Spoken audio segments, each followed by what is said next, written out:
Hello, Cellulites. Welcome into the Undead Celluloid Society's podcast. My name is Michael, And I'm Rachel. and today we are covering the 2018 film Hellfest. Rachel, you can give us a little synopsis of Hellfest?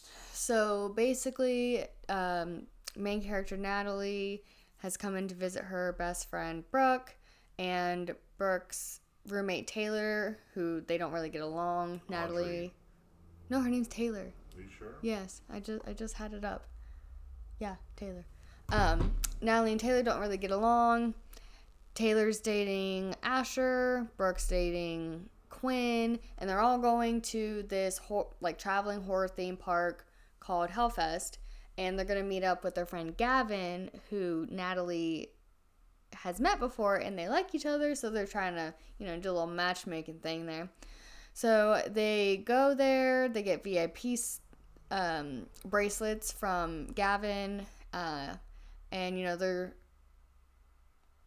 doing all the things. Well, then the girls go through this one maze, and I skipped the beginning part. Yes, I did. So at the beginning, it's just a scene where there's another horror maze, and this guy is chasing this girl, and he kills her and then hangs her in one of the rooms with a bunch of other hanging props. So people just think that she's a prop until they go to tear it down. Yeah. And they realize that she was murdered. Jesus, So that was like 4 years before this. It was the year before. No, it was 4. Oh, I thought it was the year before. Yeah, no. It was a couple years before. I think they said 4 though. But anyway, so the masked murderer that they call the Other, he goes to this Hellfest, and he's in this maze that Natalie, Brooke, and Taylor are in, and he's chasing after this girl, and she runs into the room that they're in, and she's like, help me, he's trying to kill me, and she goes and she hides behind this curtain, and they're thinking like this is just part of the attraction. So Natalie's like, dude, she's in there, and Brooke and Taylor go off, and he literally kills her right in front of Natalie, and she's like, I don't know if this is part of the attraction or if this is real. She's like, that seemed way too real. But everyone's like, nah, I'd say it's just part of the fun, like they make it look that way, whatever. So they go about their business, and then he starts following Natalie, and he scares her a few times. Takes photos that her and Gavin take together out of the photo booth. Brooke tries to beat him up, but she realizes like something's not right about this dude, and she like hightails it out of there. And then they go on this ride. So you have to go through, I don't remember what it's called, but you have to go on this ride and go through this one maze in order to get to Deathland. Oh. The Deadlands. The Deadlands, where people can actually touch you. Mm-hmm. And you have sign to a waiver. Yeah, you have to sign a waiver and everything. So they're going through the Hell Maze. Yeah, so that's what they have to go through first, and the ride breaks down. Well, no, I missed the part. I'm skipping all over the place. It's okay. Anyway, Gavin leaves the group to go win Natalie a stuffed doll thing, and well, he doesn't try to win it. He tries to buy it off the guy. Because he's not good at the game. Yeah, no, he's freaking terrible. But so when he finds out he can't buy it off the guy, he finds out where they're stored, and he goes in there, and the Other goes and smashes his head with the mallet for the thing. Bell ringer. Yeah, the bell ringer game. Smashes his head. Disgusting. So, they're still waiting on Gavin, and they get in the ride, and she's like, well, guys, we have to wait. And they're like, no, then you gotta go in the back of the line. So she goes on by herself while the other 4, pair up, and the ride breaks down, and the Other is just standing in the hallway, and she's freaking out, and he keeps getting closer, and then, the other 4 get out of the ride, and they're like, oh, did you hear that? Like, and, everyone's just brushing everything off because they think it's part of the atmosphere. And Natalie comes out of the ride, and the guy's just sitting on her little cart thing.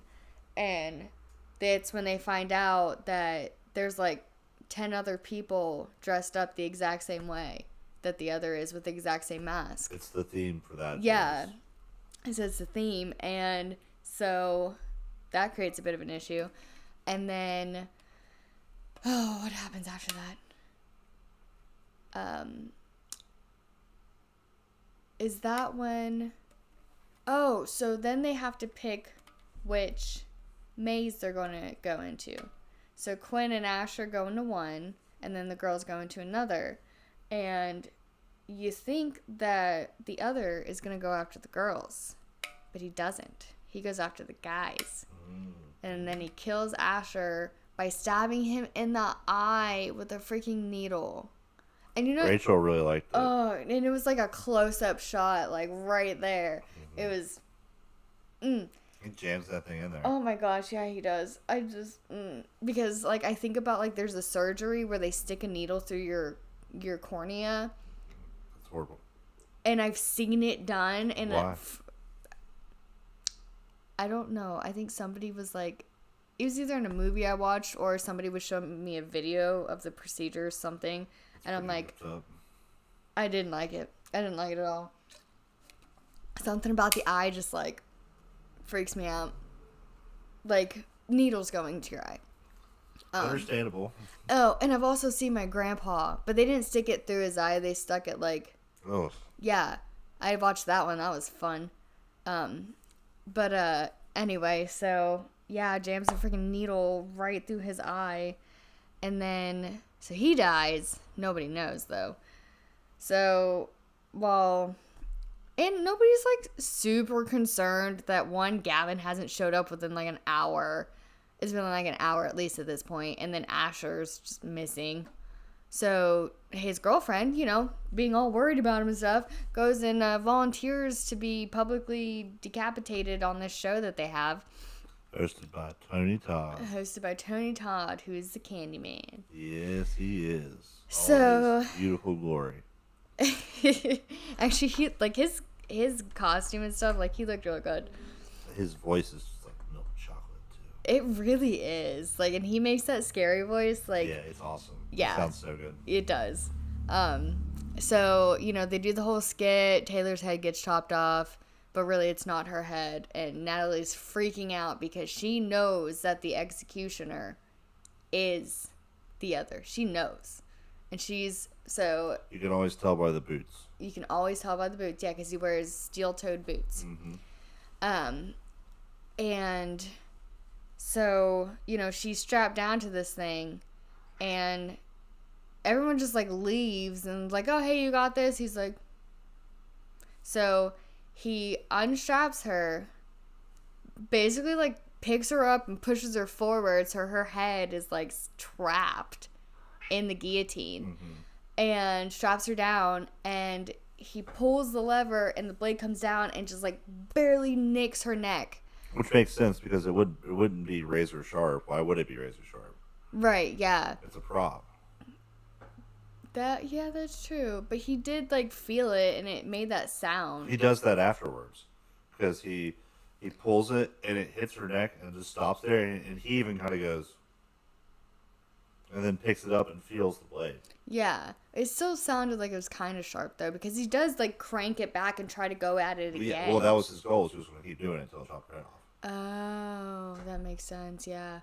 But, so he doesn't chop her head off. She somehow gets out, and then she's, like, running through the park, being like, help me, he's trying to kill me. And no one believes her. No one believes her, and he literally just comes up and stabs her. And then Quinn is like, whoa, what's going on? And then he stabs Quinn twice. Bags himself a twofer. Yeah, he did. And then everyone's like, holy shit, this is real. And people start screaming and, like, running. And then that's when he goes after Natalie. That was perfect timing for when that bike went by. So then he starts going after Natalie and Brooke. Because they're the only ones left. Yep. And he I don't remember exactly what happens.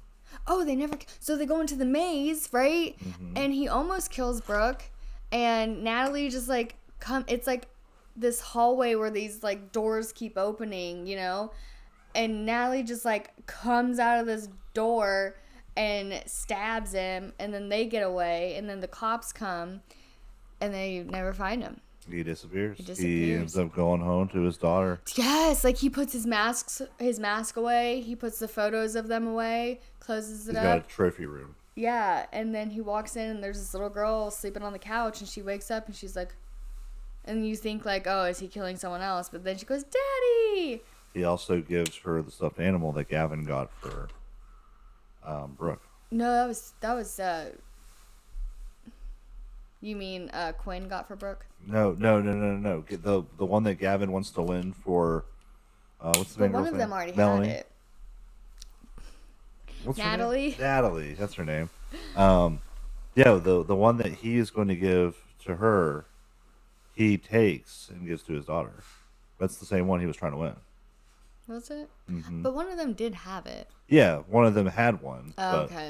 It was a different one. Yeah, gives it to his daughter. Like, how fucked up is that? Well, she doesn't know.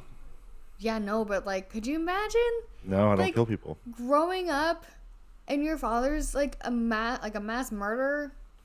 I do like that it pays homage to old slashers in the sense of we don't know who this guy is. And you never find out? No, and you never see his face. But the thing that it seems like he has a fixation on a certain type of girl because every girl that he's killed kind of looks similar. They all have dark hair. Yeah. They're like slender built, white. They're not like super scared. Like of the attractions, right? They're like, dude, you're not scary. Natalie starts as like being like a chicken, and then She figures out like how to tell. Gavin shows her. Yeah. Then she goes from being the worst in the sense of being super overly scared of everything to calling out everything, which is also terrible. Yeah, It's like if you're insufferable. It's like, dog, stop. Yeah, like the one girl in the beginning was like, dude, you're not even scary. And then she's like, move. And I'm like, why? Why would you go to one of those things if you have that kind of mentality? And some people just like to be that way. Like, don't go and waste your money if you're not even going to like enjoy the experience. Exactly. Like, I go there, I want to be scared. Yeah. Like, granted, like, I don't want it to be by a clown. You're a sycophant. But, like, I want to have a good time and, you know, like get the experience. And that girl was not having it. And She was not. She annoyed me. I'm kind of glad she died. Dang, okay. Maybe you got a little bit of serial killer in you, Rach. You only need a serial killer if it's at least 6 people. That's true. Oh, yeah. Here's to Rachel, who's wishing more people died. Anyway. Yeah, I think it's a fun little callback to like old slashers. That's really all it is. There's not really a whole big story to it. Yeah. The best thing this movie's got going for it is production value because they have it at a Six Flags in the off season that they turn into this horror theme park. Yeah. I would go to this place. It looks like a lot of fun. Honestly, though, like, I mean, like, yeah, I'd go, but the possibility of, like, I think about stuff like that, right? The possibility of, like, somebody actually being killed and everyone just thinking it's, like, part of the experience, it's, like, that could actually happen. That's true. You know? And that's what they were saying. Like, one of the critics was like, you know, it just, the only scary part about it is the reality that this could actually happen. Agreed. But yeah, like, I didn't like that, like, you don't really get to know the characters. No. You just know that Taylor, Brooke, and Natalie grew up together. And they're all surprised that she's there. Yeah. Like, she doesn't She's come super around. flaky. Yeah. Like, that's all you get. Mm-hmm. You literally get nothing. There's no character growth. There's, like, really nothing. Mm-hmm. I agree. That's old slashers, though, too. You don't really... The whole thing is about the kills. Yeah, but they weren't even, like... Gavin's kill I liked. That was the goriest one. It was, and they started off strong, and then they kind of got weaker. Yeah, everyone else is just getting stabbed. Yeah, I mean, it is pretty bare bones. The whole concept was slasher set in a theme park. Yeah. That's what we got. Yeah. That is what we got. The theme park had more going for it than the actual like movie did. It had or more storyline. It had more personality than the characters. Yeah. Yeah, absolutely. Yeah, there's really not a whole lot to say when it comes to the film other than that. It's a basic generic slasher. It's a okay time. I mean, like, I enjoyed it. it's something that I would recommend. Like, if you're looking for a fun, fast paced slasher for Halloween to watch, this would be a good one to watch. I'd say. Yeah. It's fun enough. It's not boring. Yeah, no, I enjoyed it. But It doesn't meander. The problem is that it almost goes too fast. yeah, it doesn't give you what you want when Yeah. when you're wanting a slasher film. Yeah, I don't give a shit about these it's guys. like it just delivers just enough to be like a slasher scary movie, but like then it just like falls off. It's very tame. Like, you could show this to someone that wants to try scary movies but is like really scared. This would be a good movie to show someone like that. Yeah. Someone that's very timid and not a horror aficionado. Yeah, I agree. Aficionado is what I said, but that's not how you say it. Anyways. Aficionado. Yeah, that word. But yeah, it kind of like I enjoyed it, but it just kind of fell off. Yeah, I agree. Left a lot to be desired. I like the mask. It looks creepy. Yeah. I like the idea of this movie. Mm-hmm. I feel like they could have done a lot with it. Absolutely. You know? The fact that it's not the same, he doesn't use the same mask. It's like he uses the mask that's popular for whatever he's going to. Yeah. Yeah. So that's pretty cool. This park definitely needs more security if he's going around killing people every couple of years, though. Yeah, right? I feel like if, granted, this is low budget, 5.5 million, but I feel like if the producers of like Totally Killer produce this, adding in, someone who's more in tune with gore and slasher films, but so add Kieran Shipka to this movie is what you're saying. no, not the actresses, but just like the writers and producers. I think it could have been just like it could have not performed. A little more self-aware is what you're looking for. Yeah, Okay. yeah. It could have delivered a little bit more. Well, they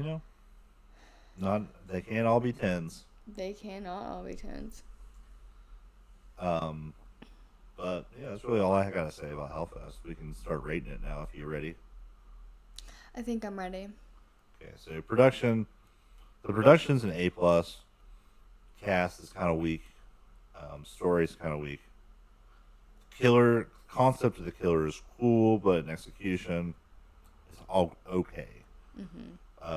The first 2 kills are great of the main cast, not of like the first kills in the movie, are good with the head smashing and the eyeball gouging. Those are pretty good. The rest of them are kind of lame. This is just a generic slasher for me. Yeah. So, but with the the production value of the set being so high for me, I'm going to give it a 2.5 out of 5. 2.5 out of 5? Okay.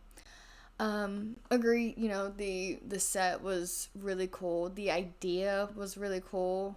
The acting wasn't bad. It just they weren't. I feel like they just weren't given enough to go off of. Yeah, I feel like a lot of this was improv dialogue, especially the way that some of the characters talk to each other. Just sounds like the director was like, just make conversation. Yeah. You know what I mean? Yeah. So like the acting wasn't bad at all. It just like the writing and the production really kind of Yes. left a lot to be desired. I will say this. I would have preferred if Taylor's head got chopped off.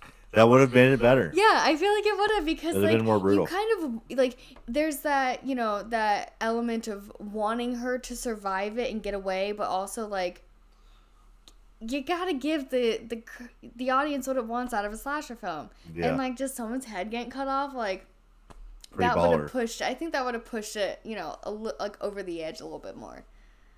You're slowly becoming more depraved right now. I like it. Cut her head off. Yeah. Kill more people. Kill that bitch. But yeah, but like honestly though, like going from her possibly getting her head chopped off by a guillotine to A couple stabs. yeah, a couple stabs, like that was like such a disappointment. She did die, but like it was just like very anticlimactic. So I'm gonna give production a I'll give it a 2.75 out of 5. Okay. Likability. Yeah, likability. It's okay. Like it's not the greatest movie ever, but you know I've seen worse. So it's still middle of the road for me. I'm gonna give it another 2.5 out of 5. So 5 out of 10. Still okay movie. Okay. I did enjoy it. But you know, for people who want to see a slasher film, it just doesn't deliver enough. And not that I was going into it expecting a slasher film, because I don't know anything about most of the movies we watch before we watch them. It's better that you go in blind. Yeah. So like that did help it a little bit, just because I didn't have any expectations. Mm-hmm. And I liked it. And, I'd recommend it for like a one-time watch. So I'm gonna give it a 3 out of 5. So 5.75 out of 5. Well, you heard it here first. Not first. This movie came out 7 years ago, but we do really appreciate you guys listening. Give us a like, comment down below your favorite slasher. Mm-hmm. But until next time, we are the Undead Celluloid Society. I am your host, Michael. And I'm Rachel. And we thank you guys for listening.